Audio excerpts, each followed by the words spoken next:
Hey, ഇന്നൊരു red velvet cake ഉണ്ടാക്കിയാലോ? ഈ ബേക്കേഴ്സിൻ്റെ റെഡ് വെൽവെറ്റ് കേക്ക് മിക്സ് വെച്ചിട്ടാണ് ഞാൻ ഉണ്ടാക്കുന്നത്. ഇത് ഫ്രം ദ സ്ക്രാച്ചും ഉണ്ടാക്കാമെന്ന് തോന്നുന്നു, പക്ഷെ ഞാനിങ്ങനെ ചെയ്യുന്നത്. അതിനകത്ത് 2 എഗ്ഗ് ഇട്ടു, പിന്നെ ബട്ടറാണ് പറഞ്ഞിട്ടുള്ളത്. ബട്ടർ എൻ്റെ കയ്യിലില്ല, സോ ഞാൻ ഗീ വെച്ചിട്ട് തൽക്കാലം അഡ്ജസ്റ്റ് ചെയ്തു. എയർ ഫ്രയറിലാണ് ഞാൻ ഈ റെഡ് വെൽവെറ്റ് കേക്ക് ഉണ്ടാക്കുന്നത്. ടണ്ടടാൻ, എന്നിട്ട് എൻ്റെ കേക്ക് ഇങ്ങനെയാണ് വന്നത്. നിങ്ങളിതിൻ്റെ ഔട്ടർ ലുക്ക് കണ്ടിട്ട് ആരും വിഷമിക്കില്ല. കട്ട് ചെയ്യുമ്പോൾ ശരിക്കും നല്ല ടേസ്റ്റ് ഉണ്ടായിരുന്നു കേട്ടോ, തിന്നാനും നല്ല ടേസ്റ്റ് ഉണ്ടായിരുന്നു.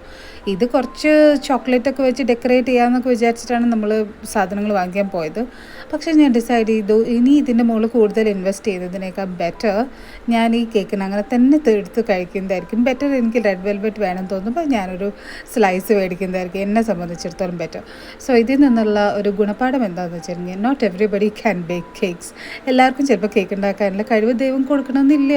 എനിക്കത് തീരില്ല. ഞാനിവിടെ കേക്കൊന്നും അധികം ഉണ്ടാക്കാറില്ല. പക്ഷേ ഇങ്ങനെ സാധനങ്ങൾ കേക്ക് ഉണ്ടാക്കുന്ന ഐറ്റംസൊക്കെ ദൈവനൊക്കെ കണ്ടിരിക്കുമ്പോൾ ഓരോന്നൊക്കെ മേടിക്കും.